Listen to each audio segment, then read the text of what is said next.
आइए मिलके प्रभु को आराधना चढ़ाएंगे, जो योग्य है सारे आदर के, जो योग्य है सारी महिमा के।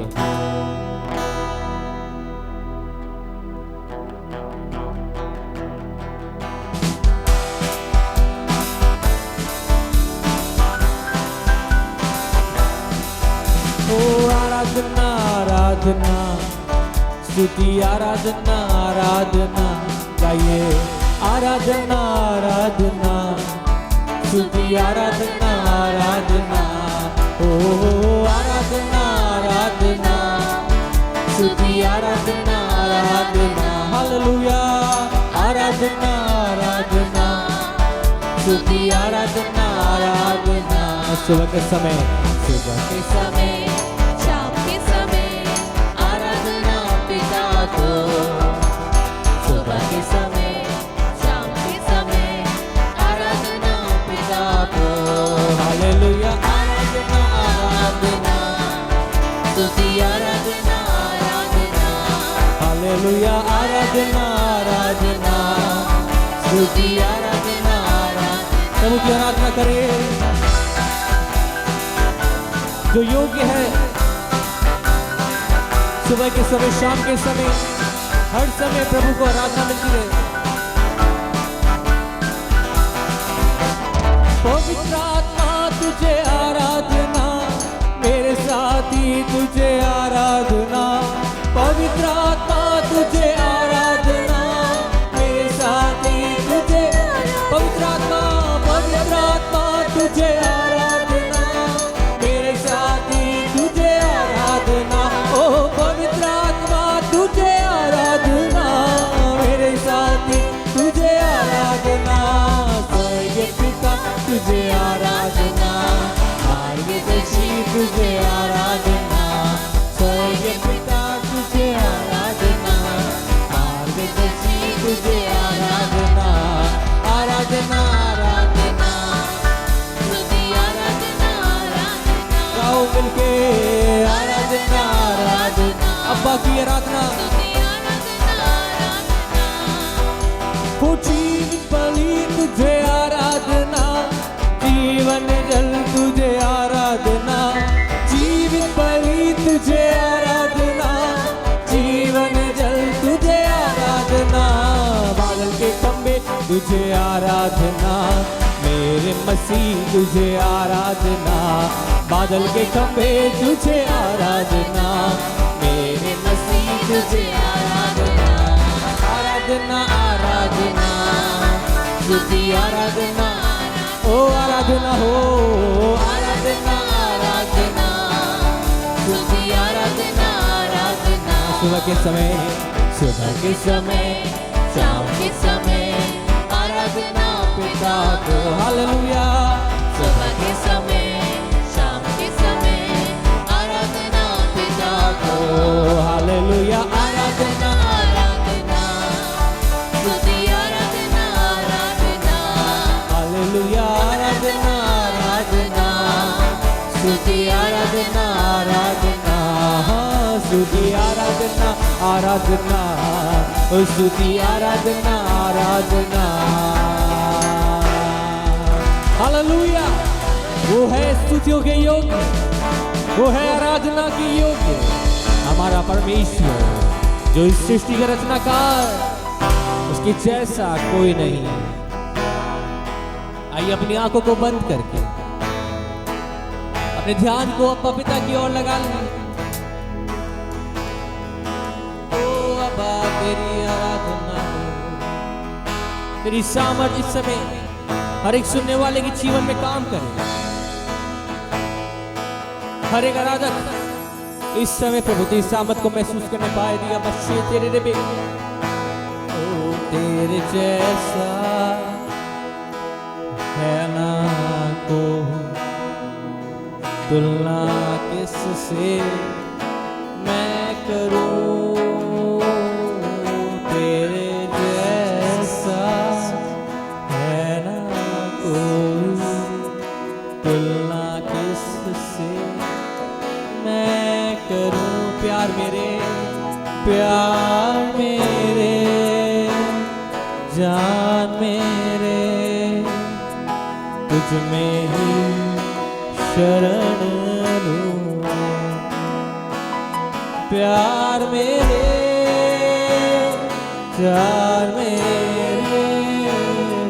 तुझ में ही शरण लूं हाथों को उठा के गाएंगे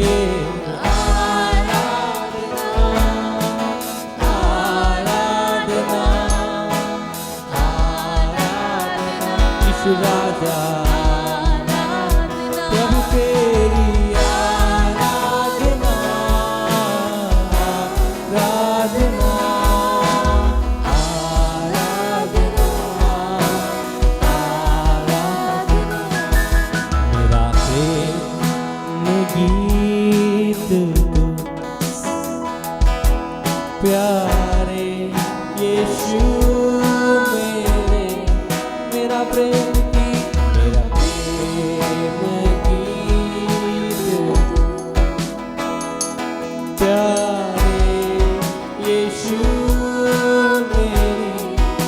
जीवन से इस जीवन से भी उत्तम हो यीशु तुम मेरे इस जीवन से भी इस जीवन से भी उत्तम हो यीशु तुम मेरे लिए Come on, sing everybody.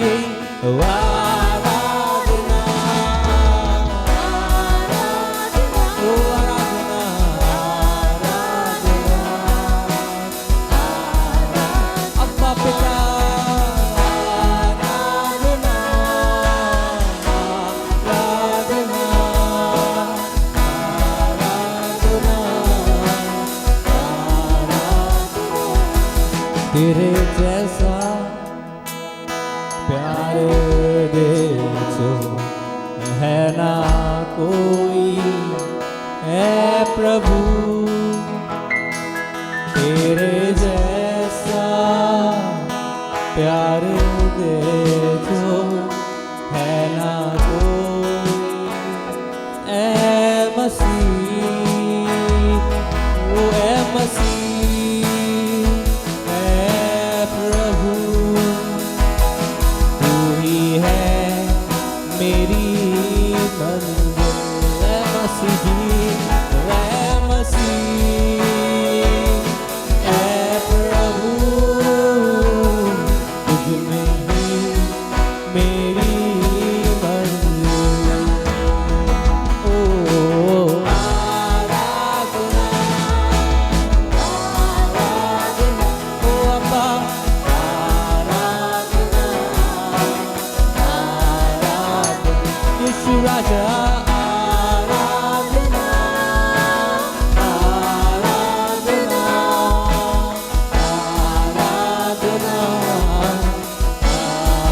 हृदय की गहराई से फिर गाएंगे आराधना बाबा ओ तेरी सामर्थ फैलेंगे आराधना यीशु राजा आराधना आराधना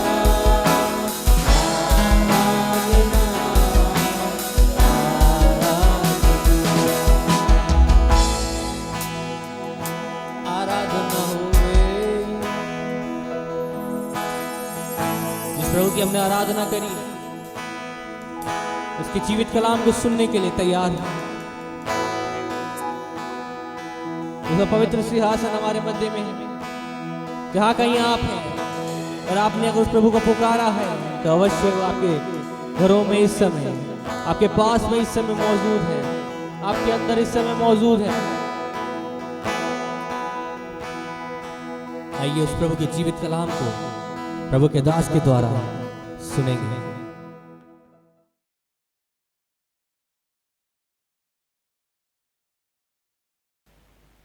praise the Lord. Mount Carmel church Ajmer YouTube channel से जुड़े सभी सब्सक्राइबर दर्शकों को आज के डेली ब्रेड कार्यक्रम में हम आपका अभिनंदन करते हैं और आशा करते हैं आप अच्छे होंगे। आइए हम खुदा के कलाम की ओर चलेंगे और परमेश्वर के वचन में से हम देखेंगे मत्ती रचित सुसमाचार उसका 23वां अध्याय और उसके 13 पद को हम देखेंगे, क्योंकि 12 पद तक हम कल देख चुके थे, तो हम 13 पद को इस समय पढ़ेंगे। हे कपटी शास्त्री और फरीसियों, हाँ। तुम पर हाय, हम्म, तुम मनुष्यों के लिए स्वर्ग के राज्य का द्वार बंद करते हो, ना तो स्वयं ही उसमें प्रवेश करते हो और ना उसमें प्रवेश करने वालों को प्रवेश करने देते हो। हाँ, यहाँ पर अपन देखते हैं कि परमेश्वर के वचन में लिखा हुआ है कि हे कपटी शास्त्री और फरीसियों। अब देखिए यहाँ पर भी यीशु मसीह जो है लोगों को, जो फरीसी लोग हैं, शास्त्री लोग हैं, उनसे अगर अपन 23 अध्याय के पहले पद को देखें तो वहाँ लिखा है, जब यीशु ने भीड़ से और अपने चेलों से कहा कि ये जो शास्त्री और फरीसी हैं, इनके नाम के आगे एक टाइटल दे दिया यीशु मसीह ने, और वो उनको बोल रहा है कि ये कपट से भरे हुए हैं, इनका जीवन कपट से भरा हुआ है, ये अंदर कुछ है बाहर कुछ है। इसीलिए यीशु मसीह ने कहा कि ये जो मूसा की गद्दी पर बैठे हैं, इनकी बातें सुनना मानना और उनके से काम मत करना, क्योंकि वो खुद कहते तो हैं, है ना, भाषण तो देते हैं, लेकिन खुद उस भाषण पर जो वो खुद बोलते हैं उस पर भी वो खुद नहीं चलते, और बहुत कुछ हमसे करवाना चाहते हैं और बहुत सारी बोझ हम पे लादना चाहते हैं, परंतु उसको खुद अपनी एक उंगली से भी सरकाना नहीं चाहते हैं। तो ये हम देख रहे हैं कि यहाँ यीशु मसीह ने 13वें पद में बोला है, हे कपटी शास्त्री और फरीसियों, तुम पर हाय, तुम मनुष्य के विरोध में स्वर्ग के राज्य को क्या करते हो, बंद करते हो। बहुत सा दफ़ा जो लोग परमेश्वर के राज्य में और उसके राज्य से फिर स्वर्ग के राज्य में प्रवेश करना चाहते हैं, प्रवेश करने की इच्छा बहुत सारे लोग रखते हैं, परंतु अगर मैं ऐसा आपको एक बात बताऊं यहाँ पर रुक करके कि right person in the wrong place, एक व्यक्ति सही है और उसका उद्देश्य भी सही है, जैसे जनता का उद्देश्य है कि हमें स्वर्ग जाना है, परंतु एक गलत हाथों में अगर आप पड़े हुए हो, अगर आप सही हाथों में हो, सही गुरु के हाथों में हो, सही आपको गुरु मिल गया है, सही आपको प्रभु मिल गया है, और सिखाने वाला अगर आपको सही मिल गया है, आपका शिक्षक अच्छा है, तो निश्चित रूप से वो आपको स्वर्ग के राज्य का वारिस बना सकता है। लेकिन शिक्षक खुद ही जो है अगर गलत है, तो ये समझ लीजिए फिर वो गुरु और चेला दोनों ही नरक में ठेलम ठेला। तो मैं आपको बता रहा था कि एक हॉस्पिटल में मैं गया, और मैं जब हॉस्पिटल में मैंने उसका लोगो देखा तो उसमें नीचे लिखा था, you are in the experts hands, यानी तुम एक विशेषज्ञों के हाथ में हो। अब मैं आपसे पूछना चाहता हूं कि आप किन के हाथों में हो? अगर आप सही सिखाने वाले के हाथ में हो तो ये विश्वास कीजिए कि एक सही शिक्षक सही शिक्षा देगा, एक सही गुरु सही रास्ता दिखाएगा, और अगर एक सही प्रभु आपको मिल गया है तो आपके लिए स्वर्ग का राज्य खुल जाएगा। लेकिन यहाँ पर अपन परमेश्वर के वचन में देखते हैं 13 पद में कि वो लोग क्या करते हैं, स्वर्ग के राज्य को तुम्हारे लिए बंद करते हैं। कैसे बंद करते हैं मालूम है? वो आपको जो आप गलतियां कर रहे हो, वो गलत कामों के बारे में आपको टोकते नहीं है, रोकते नहीं है, बताते नहीं है कि ये गलत है, ऐसा करोगे तो स्वर्ग नहीं मिलेगा। क्यों नहीं बताते हैं? क्योंकि वो डरते हैं। क्यों डरते हैं? अरे मैं उसको डांटूंगा, मैं उसको रोकूंगा, मैं उसको बोलूंगा तो ये मेरे पास से चला जाएगा, और जब चला जाएगा तो भाई मेरी तो इनकम खत्म हो जाएगी। इन बातों से डरते हैं। परंतु मैं आपको बताना चाहता हूं, मैं एक ऐसा बंदा हूं, मैं डरता नहीं हूं। आप कल डेली ब्रेड छोड़ रहे हो, आज छोड़ दीजिए, कोई दिक्कत नहीं है, पर बताना मेरा फर्ज है, सही बताना मेरा फर्ज है। मुझे मालूम है कि मुझे उल्टा अंगूठा दिखाने वाले भी बहुत हैं, लेकिन मैं इस बात की परवाह नहीं करता। जब तक प्रभु का वचन हमें सिखाना है, हमें सही सिखाना है। तो वचन कहता है कि ये स्वर्ग का राज्य तुम्हारे लिए क्या करते हैं, बंद करते हैं। स्वर्ग का राज्य बंद कैसे होता है मालूम है आपको? देखिए, एक बात मैं आपको बताना चाहता हूं। अदन की वाटिका एक स्वर्ग का प्रतीक है। स्वर्ग में परमेश्वर ने अदन की वाटिका के प्रतिरूप में बनाकर उसमें आदम और हव्वा को रखा। स्वर्ग छीना कैसे? एक झूठे शिक्षक ने अनाज्ञाकारिता करवाई और उसकी वजह से स्वर्ग जैसा जो जीवन उनका था वो नरक बन गया। क्या आप मेरे साथ हैं कि आपको मेरी बात समझ में आ रही है? अगर आ रही है तो आप ध्यान से सुनिएगा। तो आपके लिए सबसे पहली बात मैं बताना चाहता हूं कि बहुत सारे लोग हैं, जो बहुत सारे झूठे शिक्षक हैं, झूठे भविष्यद्वक्ता हैं, जो आपके जीवन में आपको मिल जाते हैं। आप अगर एक गलत हाथों में हैं, गलत शिक्षकों के हाथ में हैं और झूठे शिक्षक, और आपको इस मोबाइल पर कौन सच्चा है कौन झूठा है, कौन सही शिक्षा दे रहा है कौन सही शिक्षा नहीं दे रहा है, इसका मापदंड कैसे होगा, उसके लिए भी मैं आपको बता देना चाहता हूं। जैसे मैं आपको बताता हूं, परिवार में आप रहते हैं और परिवार में आप एक मुखिया हैं, है ना। पड़ोस का एक लड़का आपके घर में बार बार आता जाता है। छोटे बच्चे जो होते हैं वो उसके उद्देश्य को नहीं समझते आने का। कभी कभी जवान बच्चे भी उसके आने का उद्देश्य नहीं समझते हैं। पर घर के जो माँ बाप होते हैं, बुजुर्ग होते हैं, वो आंखों से और अनुभव से पहचान लेते हैं कि इस लड़के का हमारे घर में बार बार जो आना जाना है वो हमारे परिवार के लिए आने वाले समय के लिए घातक हो सकता है। तो आप बड़े होने के नाते आप क्या बोलते हैं? बच्चों को भी बोलते हैं और उस बच्चे को भी बोलते हैं, भैया देखो देखो तुमको इधर नहीं आना है। बच्चों को, अपने बच्चों को भी आप समझाते हैं, देखिए इस व्यक्ति का एंट्री नहीं होना चाहिए। इसी प्रकार से आपको परमेश्वर ने एक अच्छा अगुवा अगर आपको दिया हुआ है और अगर आपका अगुवा आपको बता रहा है कि ये झूठी शिक्षाओं से बचना है, तो आपको उनकी बात सुननी चाहिए। अगर आपका बच्चा आपकी बात ना सुने और जिसकी एंट्री आप बंद कर रहे हैं उसकी एंट्री को बार बार खोलेंगे, तो आप क्या करेंगे? आप नाराज होंगे घर में।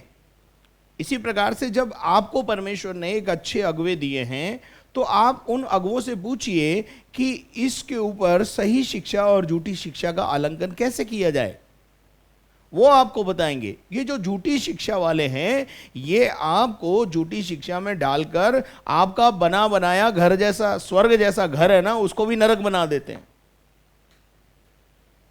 और आपको क्या लगता है ये तो बाइबल से ही सिखा रहा है।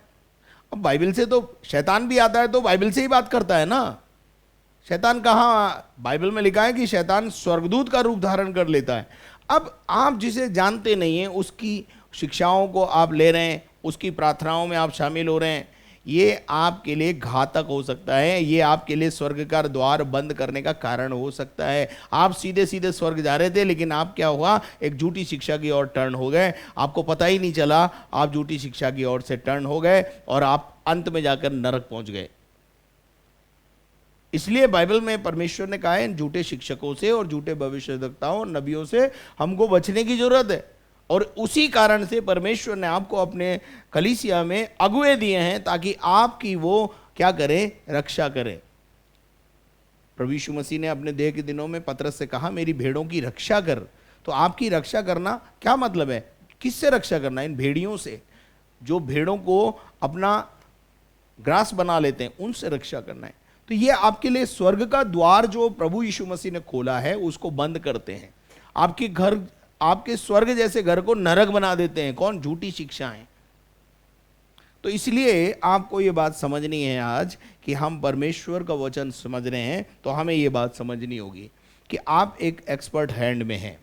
तो यहाँ हम 13 पद को देख रहे थे, यहाँ लिखा है परंतु हे कपटी शास्त्री और फरीसियों, तुम पर हाय, तुम मनुष्य के लिए स्वर्ग के राज्य को क्या कर देते हो? बंद करते हो। स्पष्ट रूप से परमेश्वर का वचन इस बात को बताता है कि वो सत्य को आप पर प्रकट नहीं होने देते। वो आपको झूठ और छलावे में चलाते हैं, चापलूसी करते हैं। आपको बोलते हैं बिल्कुल ठीक चल रहे हो, आप बिल्कुल ठीक चल रहे हो, और आपको पता चलता है कि आप नरक पहुंच गए। झूठे और चापलूसी वाले जो शिक्षक हैं उनसे भी सावधान रहना है। तो इसलिए आप जब इसको खोलते हैं आपको समझना है कि किसका वचन सुनना है, किसका नहीं सुनना है। वरना एक बात ध्यान रखना, जो शिक्षा आपके घर में आ रही है, एक गलत अभिषेक आपके जीवन में आ रहा है, आप जानते नहीं हैं, जो व्यक्ति प्रचार कर रहा है वो कैसा व्यक्ति है, किस डिनोमिनेशन का है, क्या शिक्षा उसके पास है, आपको पता नहीं है। और आप क्या करते हो, हर एक शिक्षक को एंटरटेन कर लेते हो। ये आपके लिए स्वर्ग का द्वार बंद करने का कारण हो सकता है इन द फ्यूचर। सो इस बात को ध्यान रखें, झूठी शिक्षा और सच्चाई को आप पर प्रकट नहीं होने देना। देखिए आज भी बहुत सारी कलीसियां ऐसी है जहां बाइबल पढ़ने के लिए आपको दिया नहीं जाता। क्यों नहीं दिया जाता बाइबल पढ़ने के लिए आपको? केवल आप क्या करते हैं, जाते हैं, पादरी आपको वचन सुना देता है, बात खत्म हो गई वहां पर। बाइबल आप ना घर में खोलते हैं, ना आपको खोलने के लिए प्रेरणा दी जाती है। क्यों? क्योंकि अगर आप खोलेंगे तो आप बाइबल में पढ़ेंगे। जैसे मैं आपको बताता हूं कि अगर आप 10 हुक्म खोलेंगे और 10 हुक्म अगर आपने पढ़े तो आप मूर्ति पूजा से और यीशु मसीह की फोटो से, इन सब से बचने लगोगे।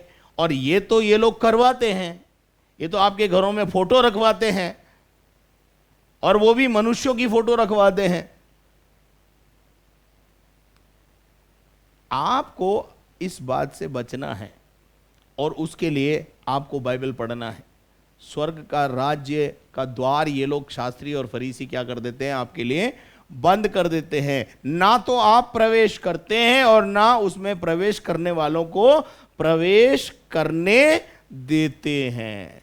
इसलिए प्रभु यीशु मसीह ने अपने देह के दिनों में लूका 11:52 में बोला, हाय उन व्यवस्थापकों पर, सिखाने वालों पर, जिन्होंने ज्ञान की कुंजी ले ली है परंतु ना तो खुद प्रवेश होते हैं और ना दूसरे को प्रवेश होने देते हैं। पढ़ दीजिए जरा। हाय तुम व्यवस्थापकों पर, तुमने ज्ञान की कुंजी तो ले ली, ज्ञान की कुंजियां तुम्हारे पास है, तुमने ज्ञान प्राप्त किया, तुमने बहुत बड़ी बड़ी ट्रेनिंग की, थियोलॉजी की, लेकिन उसके बाद क्या हुआ?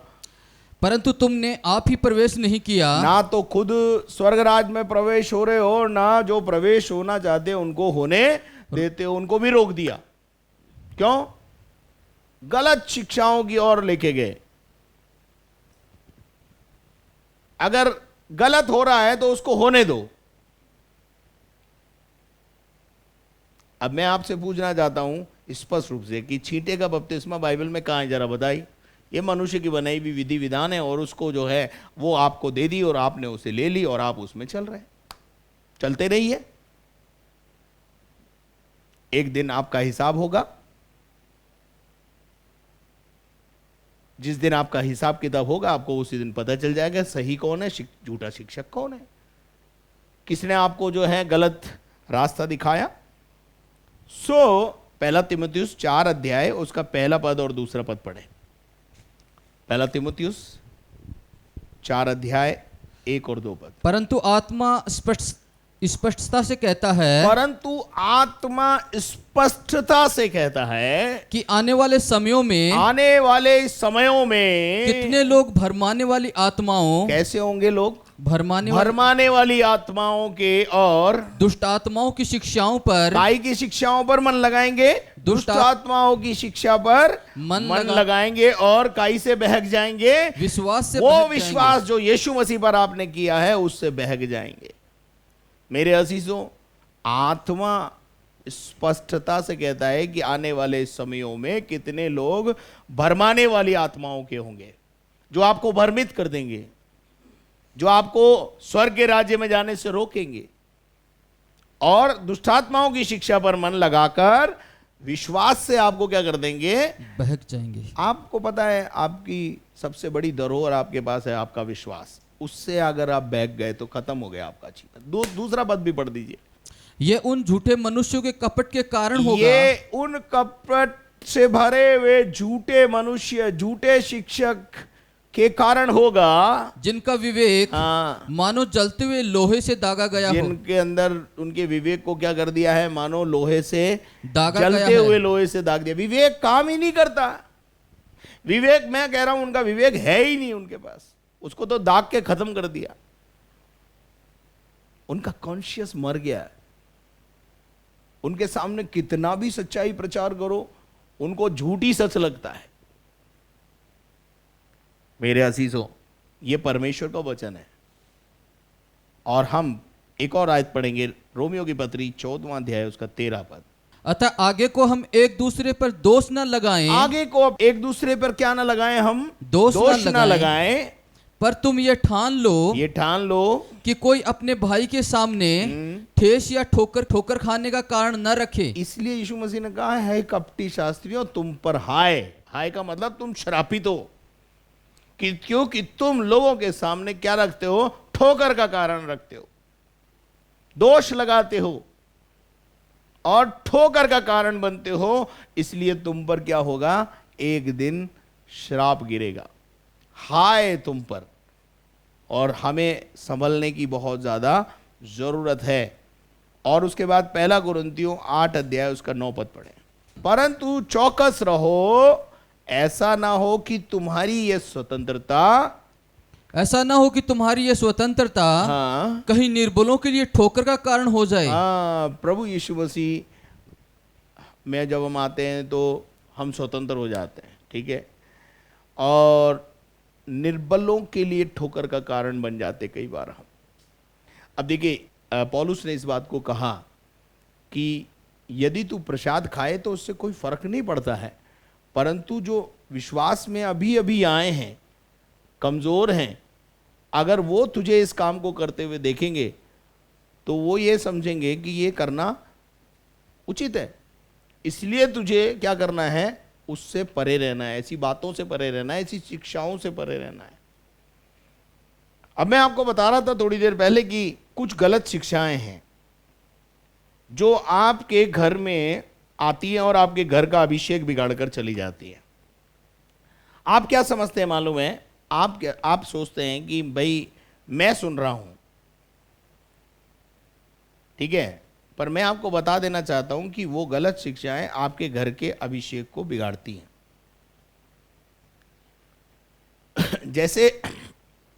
जैसे राजा वैसी प्रजा होती है, और प्रजा जब जैसे एक पास्टर किसी पर हाथ रखता है तो वो पास्टर का अभिषेक ही उसके जीवन पर जाता है।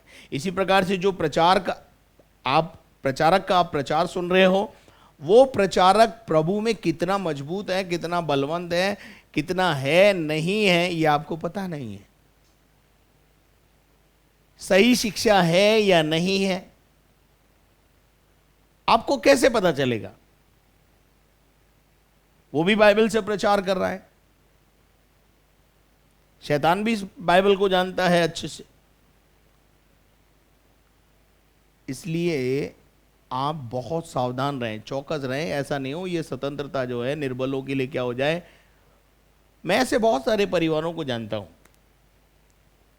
जिस परिवार के अंदर बुजुर्ग लोग बहुत मजबूत थे प्रभु में, लेकिन क्या हुआ मालूम है, वो बहुत सारे शिक्षकों की शिक्षा सुनते थे और उनके बच्चे भी उनको सुनने लगे, तो बच्चों पर उसका प्रभाव पड़ गया और बच्चे जीसस ओनली में चले गए, और माँ बाप अभी तक उस प्रभु यीशु मसीह में यानी पेंटिकॉस्टल विश्वास में थे।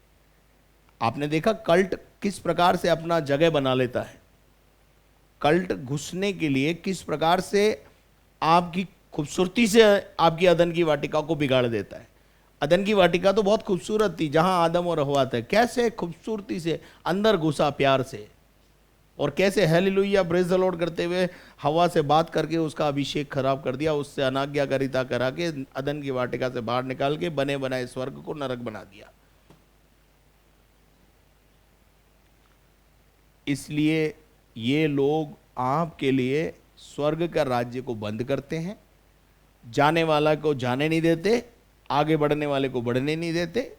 प्रभु का वचन हमें ये सिखाता है। पढ़िएगा पहला यूहन्ना 2 अध्याय उसका 10 पद। जो कोई अपने भाई से प्रेम रखता है, जो कोई अपने भाई से प्रेम रखता है, वह ज्योति में रहता है, हाँ वो ज्योति में रहता है और ठोकर नहीं खा सकता। और ठोकर नहीं खा सकता। क्या लिखा है? जो कोई अपने भाई से प्रेम करता है उसने परमेश्वर को देखा है, यूं समझ लीजिए, क्योंकि बाइबल में लिखा हुआ है कि जो अपने भाई से प्रेम नहीं रख सकता तो उस परमेश्वर से क्या प्रेम रखेगा जिसको उसने देखा नहीं है। तो अपने भाई से प्रेम रखता है, वो काय में रहता है? ज्योति में रहता है। अभी तो थोड़ी सी देर पहले मेरे पास एक परिवार आया जो दुष्ट आत्मा से ग्रसित था। मैंने उससे स्पष्ट रूप से एक बात कही, अपने जीवन को ठीक करो, अपने जीवन से नशे की आदत को छोड़ो, अपने जीवन को सुधारो। दुष्ट आत्मा अपने आप आपके घर से निकल जाएगी। जिस दिन आपके जीवन से कड़वाहट निकल जाएगी, ईर्ष्या, जलन, हसद निकल जाएगी, ये सब कुछ आपके जीवन में माफ करने जैसी आत्मा आपके पास आ जाएगी। वचन में लिखा है जिसका मन शुद्ध है वो परमेश्वर को देखेगा। परमेश्वर को देखने का मतलब क्या है मालूम है? परमेश्वर की सामर्थ उसके जीवन में आएगी। वचन में स्पष्ट रूप से परमेश्वर के वचन में लिखा है, दूसरा इतिहास 16 अध्याय उसके 9 पद में, कि परमेश्वर की दृष्टि इस धरती पर यूं घूमती रहती है कि जिसका मन परमेश्वर की ओर शुद्ध है उसके जीवन में वो अपनी सामर्थ को दिखाता है। देख, यहोवा की दृष्टि हाँ। सारी पृथ्वी पर इसलिए फिरती रहती है हाँ। कि जिनका मन उसकी ओर निष्कपट रहता है, हाँ। उनकी सहायता में वह अपनी सामर्थ दिखाए, उसके जीवन में अपनी सामर्थ को क्या करता है? वो दिखाए। प्रकट करता है। और तूने ये काम मूर्खता से बस यहाँ अगर अपन देखें मत्ती का 5वां अध्याय और उसके 8 पद को पढ़े। धन्य है वे हाँ, जिनके मन शुद्ध हैं। धन्य है वे जिनके मन शुद्ध है। कौन बोल रहा है? यीशु मसीह बोल रहा है। और अपन ने वहां देखा क्या कह रहा है? परमेश्वर का आत्मा दृष्टि करता रहता है धरती के ऊपर, और जिनका मन शुद्ध है उनको ढूंढता है। जिनका मन शुद्ध है, जिन्होंने अपने जीवन से कड़वाहट को निकाल दिया है, जिन्होंने अपने रिश्तों को ठीक कर लिया है, जो परमेश्वर के लिए अपने आप को पवित्र कर चुके हैं, जिन्होंने शराब, बीड़ी, सिगरेट, पान, तंबाकू सबसे और गाली गलौज और अपनी पत्नी से लड़ाई झगड़ा करके छोड़ करके अपने जीवन को परमेश्वर की वेदी पर रख दिया है, अर्थात यीशु मसीह के लहू से अपने मन को, अपने हृदय को धोकर शुद्ध किया है, अब परमेश्वर को और उसकी सामर्थ को देखेंगे। इसका अर्थ यह है, जब तक आपके जीवन में कड़वाहट है, दुष्ट आत्मा आपके घर में और आपके जीवन में रहेगी। खत्म बात। कभी वो आपको सताएगी, कभी आपकी पत्नी को सताएगी, कभी आपके बच्चों को सताएगी। आप कुछ भी कर लें वो निकलने वाली नहीं है। आप पहले अपने अंदर से कड़वाहट निकाल दीजिए, अपने मन को शुद्ध कर लीजिए, गंदी आदतें छोड़ दीजिए, शराब पीना छोड़ दीजिए, दुष्ट आत्मा अपने आप चली जाएगी। बोले यार यहाँ मेरा कोई काम ही नहीं है, क्योंकि अब ये लोग ज्योति की संतान हो गए हैं। शुद्ध मन बहुत जरूरी है। शुद्ध मन होगा, परमेश्वर को देखेंगे, उसकी सामर्थ को देखेंगे। तो शुद्धता, पवित्रता बहुत जरूरी है। मेल मिलाप बहुत जरूरी है। परमेश्वर के वचन में इब्रानियों की पत्री के अंदर हम जाएंगे तो वहां हम परमेश्वर के वचन में देखते हैं कि परमेश्वर का वचन कहता है कि बिना मेल मिलाप और बिना पवित्रता के कभी कोई भी खुदा को नहीं देख सकता। देखेंगे जरा ब्रदर, इब्रानियों की पत्री 12वां अध्याय और उसके 14 पद से पढ़ें। सबसे मेल मिलाप रखो, सबसे मेल मिलाप रखो और उस पवित्रता खोजी हो, और अपने आप को पवित्रता की खोजी हो जाओ, जिसके बिना कोई प्रभु को कदापि न देखेगा। आप परमेश्वर को देखना चाहते हैं, दो काम करने पड़ेंगे। एक तो मेल मिलाप का जीवन, अपने शत्रुओं से भी माफी मांगना पड़ेगा और अपने जीवन को सही करना पड़ेगा। दूसरी बात, अपने जीवन में जो गंदगी है उसको बाहर करना पड़ेगा। परमेश्वर आपको दिखने लगेगा। जिसके बिना कदापि कोई खुदा को नहीं देख सकता। ये दो चीजें अगर आपके जीवन में हैं, आप परमेश्वर को और परमेश्वर की महिमा को देखने पाएंगे। आज अभी इसी समय देख पाएंगे। लेकिन अगर आपके जीवन में मेल मिलाप का जीवन नहीं है, यीशु मसीह ने अपने देह के दिनों में बोला मत्ती के 5वें अध्याय में कि जब तू भेंट लेकर वेदी पे जाए तो क्या कर, सबसे पहले ये देख कि तेरे भाई के मन में तेरे प्रति कड़वाहट तो नहीं है, तो तू पहले वेदी पर अपनी भेंट को छोड़ दे और जाकर मेल मिलाप कर ले, और उसके बाद आकर भेंट चढ़ाना, उसके बाद आराधना प्रार्थना करना, तो मैं तेरी भेंट को स्वीकार करूंगा। तो कितना महत्वपूर्ण है ये जीवन। और मैं आपको बता रहा था, यीशु मसीह कह रहा है ये लोग क्या करते हैं, दरवाजे को बंद करते हैं, स्वर्ग के द्वारों को बंद करते हैं। सो मेरे अजीजों, आज शाम हमने परमेश्वर के वचन से इस बात को देखा, समझा कि क्या लिखा हुआ है कि हे कपटी शास्त्री और फरीसियों तुम पर हाय, और तुम मनुष्य के विरोध में स्वर्ग के राज्य को क्या कर देते हो? बंद कर देते हो। कैसे कर देते हो? मैंने आपको पहले ही बताया, झूठी शिक्षा, सत्य को आपसे छिपा के रखते हैं। सत्य को आपसे क्यों छिपाते हैं मालूम है? ताकि आप सत्य को ना जाने और जिस आडंबर में आप जीवन जी रहे हैं उसी में जीते रहे। और आपको वो गारंटी देते हैं कि आप स्वर्ग जाएंगे, पर मैं आपको गारंटी से बोलना चाहता हूं, पहचानिए उन हाथों को जिनके हाथों में आप हैं। क्या आप सचमुच में एक अभिषेक पाए हुए व्यक्ति के हाथ में हैं? क्या आपका परिवार एक ऐसी जगह आराधना कर रहा है, या एक ऐसे अगुवे की अधीनता में है, या एक केवल उसके हाथ में आपने अपने जीवन को दे रखा है, या अन्य भी बहुत सारे शिक्षक बटोर रखे हैं? मैं जानता हूं कि मेरे इस भाषण से आप में से बहुत सारे लोगों को दुख होगा, और कल से शायद आप मेरे वीडियो चैनल को देखना बंद कर देंगे। कर दें भले, कोई दिक्कत नहीं है, कोई फर्क नहीं पड़ता है, परंतु चिताना और बोलना, समझाना, ये मेरा काम है। और कम से कम मेरे लोगों, जो मेरे सब्सक्राइबर हैं, दर्शक हैं, उनको समझाऊंगा, मैं नहीं तो कौन समझाएगा? ये मेरा काम है। मैं चाहता हूं कि स्वर्ग का द्वार आपके लिए खुले। आपको पता है, अगर आप अपने जीवन में स्वर्ग खोलना चाहते हैं तो यीशु मसीह के लिए लिखा है कि जब यीशु मसीह ने बपतिस्मा लिया तो स्वर्ग खुल गया। क्या खुल गया? स्वर्ग खुल गया। स्वर्ग का दरवाजा उसके लिए खुल गया, और वहां से आकाशवाणी हुई कि ये मेरा प्रिय पुत्र है जिससे मैं क्या हूं? प्रसन्न हूं। आज्ञाकारिता स्वर्ग के द्वारों को खोलती है, लेकिन अगर हम अनाज्ञाकारिता में जीवन जी रहे हैं तो अदन की वाटिका से बाहर निकलने का आदेश आपके लिए हो गया। मत्ती 3 के अंदर प्रभु यीशु मसीह जब खुद बपतिस्मा लेने 13 पद से लेकर 17 पद तक हम पढ़ेंगे तो वहां उस समय यीशु गलील से यरदन के किनारे यूहन्ना के पास उससे बपतिस्मा लेने आया। आगे, परंतु यूहन्ना ये कह के उसे रोकने लगा, हाँ, मुझे तो तेरे हाथ से बपतिस्मा लेने की आवश्यकता है, हाँ, और तू मेरे पास आया है। यीशु ने उसको यह उत्तर दिया, अब तो ऐसा ही होने दे, हाँ, क्योंकि हमें इसी रीति से सब धार्मिकता को पूरा करना उचित है। आगे, तब उसने उसकी बात मान ली, हाँ, और यीशु बपतिस्मा लेकर हाँ, तुरंत पानी में से ऊपर आया, हाँ, और देखो उसके लिए आकाश खुल गया।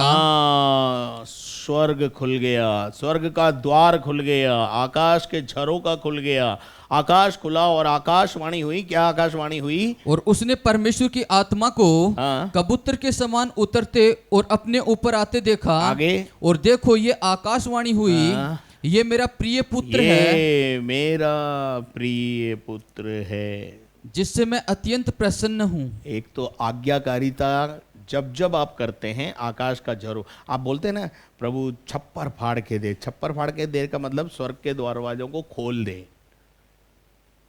ये स्वर्ग का द्वार बंद करते हैं। शैतान आपको क्या बोलता है? दशवांश नहीं देना। क्यों मालूम है आपको? उसको पता है कि अगर मैं ये दशवांश देगा तो ये आशीषित हो जाएगा, ये एक दिन धनाढ्य हो जाएगा, ये गरीब नहीं रहेगा। इसलिए वो आपको क्या बोलता मालूम है? धीरे से फुसकी मारता है, दशवांश नहीं देना, सब कुछ कर पर दशवांश नहीं देना। आज बहुत सारे लोग हैं जो ताली बजाते हैं, आराधना करते हैं, सब कुछ करते हैं, पर दशवांश नहीं देते। अब मैं आपको बताना चाहता हूं, निकाल के पढ़िए मलाकी नबी की किताब 3 अध्याय, और उसके अगर आप 10 पद को पढ़ेंगे, वचन कहता है वहां पर, पढ़ो 3 का 10, सारे दशवांश। और ये मना करता है कौन? शैतान आता है, फुसकी मारता है।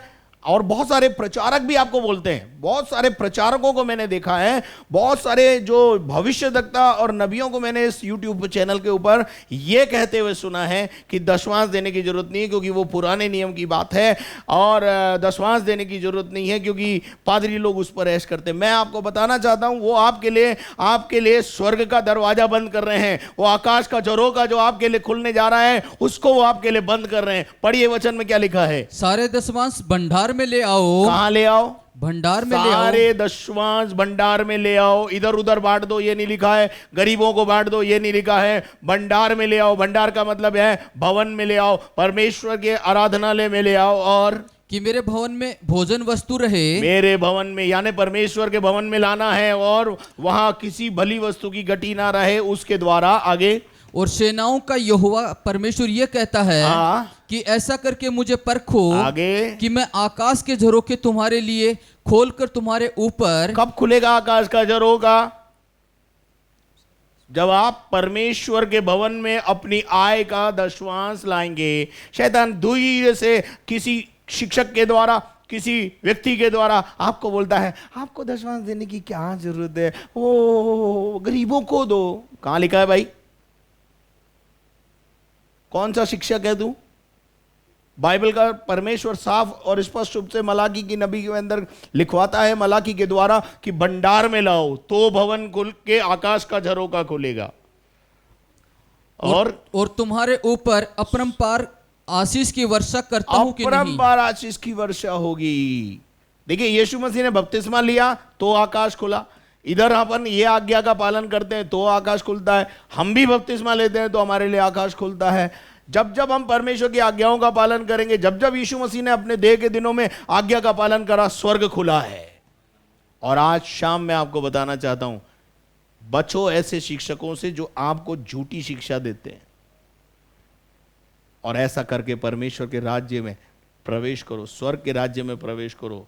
ये जो द्वार तुम्हारे लिए जो बंद करते हैं उनसे बचो, उनके हाथ में मत पड़ो। ऐसे सुरक्षित हाथों में रहो जो आपको स्वर्ग का द्वार अच्छी तरह से खुलवा सकते हैं आपके लिए। मैं विश्वास करता हूं आज इस छोटे वचन के द्वारा आपको आशीष मिली होगी। आइए हम प्रार्थना करें। जीवित और महान परमेश्वर, आज शाम प्यारे खुदावन हमने जो कुछ सुना समझा उसको समझने के लिए और अपने जीवन में उतारने के लिए, और जो आकाश स्वर्ग के दरवाजे बंद होते हैं उनको कैसे खोला जाता है उसको हमने देखा प्रभु जी। और बहुत सारे लोग हैं, शिक्षक हैं प्रभु, झूठे शिक्षक, शास्त्री, फरीसी, जो हमारे लिए स्वर्ग के द्वार को बंद करते हैं। लेकिन तेरा वचन हमारे लिए जो सही शिक्षक होते हैं प्रभु, वो हमारे को स्वर्ग का सच्चा द्वार बताते हैं। स्वर्ग कैसे खुलेगा वो बताते हैं, और अदन की वाटिका में हम वापस कैसे आएंगे वो बताते हैं प्रभु। धन्यवाद करते तूने हमारे को ये वचन समझने के लिए बल, शक्ति और सामर्थ्य दिया। हम इस समय दुआ करते हैं जो लोग कोविड से परेशान हैं, बीमार हैं प्रभु, यीशु मसीह की दिव्य चंगाई उनको मिलने पाए। और विशेष तौर से प्रभु हम प्रार्थना करते हैं खुदावंद परमेश्वर कि जो लोग प्रभु जी जिनके आज जन्मदिन है और जिनके आज मैरिज एनिवर्सरी हैं, उनको यीशु की आशीष कहते हैं। खुदा, आपने हमारी प्रार्थना सुनी, उसके लिए आपको धन्यवाद। सारी महिमा तुझे देते हुए प्रार्थना को यीशु मसीह के नाम से मांगते हैं, आमीन। और अब हमारे खुदावंद यीशु मसीह का फजल, खुदा बाप की मोहब्बत, पाक रूह की रिफाकत और शराकत अब से लेकर हमेशा तक आपके साथ होती रहे, और हम सब बोले आमीन। Praise the Lord. यदि आपने हमारे चैनल को सब्सक्राइब नहीं किया है तो जल्दी से उसे सब्सक्राइब करें, बेल आइकन को दबाएं, शेयर करें और लाइक करें। प्रेयर टावर के नंबर स्क्रीन पर हैं, कृपया उनका इस्तेमाल करें। प्रार्थना के निवेदन हमें भेजें, हम आपके लिए प्रार्थना करेंगे, परमेश्वर आपके लिए काम करेगा। यदि आप हमारी सेवा से बहुत आशीष पा रहे हैं तो निरंतर अपनी प्रार्थनाओं में हमें उठा के रखें, और साथ में यदि आपके मन में परमेश्वर आर्थिक सहयोग के लिए प्रेरणा देता है तो अकाउंट्स की डिटेल, बैंक अकाउंट्स की डिटेल स्क्रीन पर है, उसका इस्तेमाल करें। Thank you very much. कल शाम फिर आपके साथ मुलाकात करेंगे, तब तक घर में रहें, सुरक्षित रहें।